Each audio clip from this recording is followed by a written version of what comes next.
What are the efforts to market the properties that are off of 100 versus properties that are inside the core of town center? I know there's been kind of this strategy of get in the core of town center sold before we offer these prime properties off of 100. But to me, when we're looking at really economic development being a highlight and a priority and bringing in monies to the city, are we full bore on trying to get those properties sold, or are we still kind of holding on to them until the core is sold? That would be. I think you first have to ask the question on the ownership of the properties, right? Well, and I understand that I understand the core is privately owned. That's not lost on me, but I just want to make sure that we're not holding on to our prime property that the city owns off of 100, waiting on the core to take off when the core hasn't taken off. Jason DeLorenzo, Chief of Staff. We have signage at the properties indicating that they are available for discussion, but beyond that, we are not marketing them at this time. And is that because we're hoping that the core is going to sell property, even though it's not ours?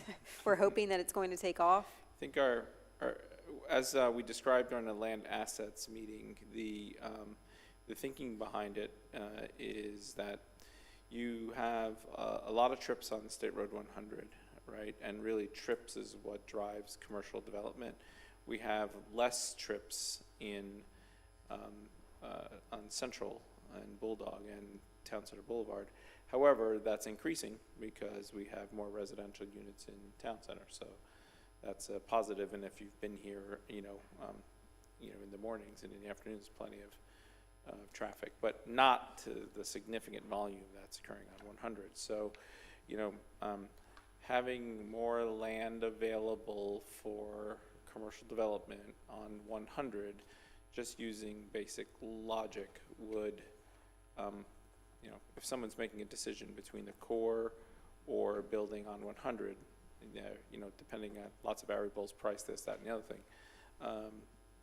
they would likely take the area with the trips before, selecting the one with fewer trips. So that's the basis that we've been working under. We're open to a different direction if that's what you prefer, if you think that the strategy is incorrect, incomplete, or, could be better. Well, what I fear about the strategy, I think it would be different if we owned the property in the core and we own the property on 100, but we don't. So we're trying to control a fate that we don't have full control over. Yeah. And that's what makes me uncomfortable, because we're in this time where we're talking about, additional revenue sources and how we could put these monies to good use, yet we're half reliant on people who aren't us to sell their property and to, there's a lot of things going on in Town Center, as you know, with regards to what those property owners would like to do anyways. So, I think the strategy should change. It's my belief that we've been under this kind of strategy for a few years, and we need the money. The city needs the money, and we've got prime real estate off of 100 that I think we need to aggressively market and get sold. But would you disagree with the sentiment that developing the periphery would hamstring the development in the core? I don't think it would, only because there's a supply and demand thing. But here's the thing, Councilman Klufas, if we owned the property in the core, absolutely, I would agree with you, and I would agree with the overall strategy, but we don't. So we can hold on to our property until we're blue in the face, hoping that private owners in the core are going to sell, but there's nothing that we can do to force that. Well, we have in the past. We've incentivized. We had the Kickstarter program, which I remember those credits got eaten up, very rapidly. But they did by residential, not by commercial. Correct. But what I'm saying is there are things that we can do. But if the strategy, are you not supporting the strategy of developing Town Center? No, I want to develop Town Center, but that's not up to us. Sure, but if we sell those commercial lots on 100, that'll hamstring any commercial development inside of Town Center. It doesn't hamstring any commercial development. What it does is says all the prime real estate is sold on 100. That's ours. If we want to sell our real estate to another developer and let them all hold on to it and sell it the way that they want, by all means. But for us to hold on to property that is prime real estate and prevent the city from making money in the hopes that a private seller inside Town Center is going to agree to sell theirs, I don't agree that should be a strategy that we should engage in any longer, because we've tried it for a few years and it hasn't worked. Sure. So has there been any interest in the city-owned properties on 100 over the last 3 years? Yes, sir. Actually, we were contacted, I'm going to say, maybe a month or 6 weeks ago, and we have a meeting scheduled with a development group out of Atlanta that would like to come down and have a discussion about the properties on 100, not the one on Bulldog. Right. Yeah. So I guess my position is that, if whatever we can do to bring in revenues to the city right now, I think we need to do, and not be reliant on private sellers inside town center to finally allow their property to be sold or developed or whatever. And I get it. I agree with the Kickstart program. I thought it was a great program, but it was not taken advantage. And you can look at the numbers. It was not taken advantage of from a commercial standpoint. It was taken advantage of from a residential standpoint, which is why we've got a ton of apartments in town center now and no business. So I think it's great that we have these people coming down from Atlanta to do this meeting. If this doesn't go forward, I would like to see us market more aggressively that property on 100.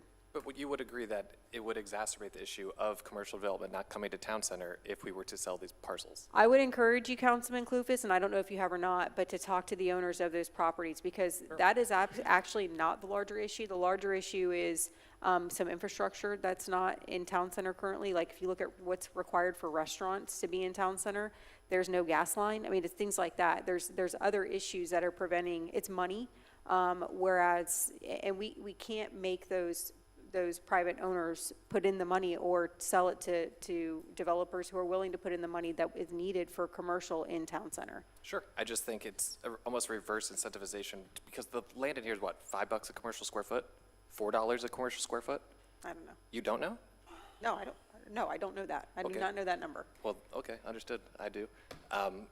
Selling those lots on the outside, I just don't see it. And I would be very curious what Barbara would say as well, as far as, like I said earlier, hamstring the commercial development, which we have tried as much as we possibly can to try to incentivize town center development, because that's kind of the vision of our city, right? Is to develop town center. And we've done everything that we can, and it's still sitting here. Yep. And if we do this, then you will hamstring it almost completely. You'll eviscerate it. I don't think so. I think that the property owners inside of town center know that we need more rooftops in order to incentivize people to bring in more commercial. Until they get those rooftops, they are going to hold on to that commercial. They are holding us hostage, and that is a fact. I mean, it's I've for spoken sale. to them. Yeah. I know, but they have the choice to sell it. My point is, if we can sell that property on 100, now you're forcing commercial into the core because there's nowhere else to go. It's supply and demand. Correct. And you're filling the demand or the supply, whichever way you want to look at it. Why would there be more commercial that would then take the core? If the development has been occurring so slowly, you're acting as if we have a line of people who are willing to develop the lots around the periphery.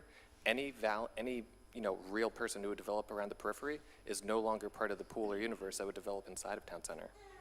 So unless there was an overflowing demand, like you're saying, the supply isn't an issue, then that would hamstring or eviscerate the development of commercial lots in town center. No, I'm not saying that there's an overflow of demand. What I'm saying is that the owners of town center want there to be more rooftops in order to incentivize the people that would put businesses in here because it's not as profitable for them. They need more rooftops in order for that ROI to be there. Right now, they don't have the entitlements for those rooftops. They are working on from a global perspective to get what they need in order to provide the profit analysis that is needed for commercial to come into town center. In the meantime, because we don't have control over that fate, we need to develop and sell, or at least sell that property on 100 and get money into the city. That's my position on it. I just think it's, okay, that's understood.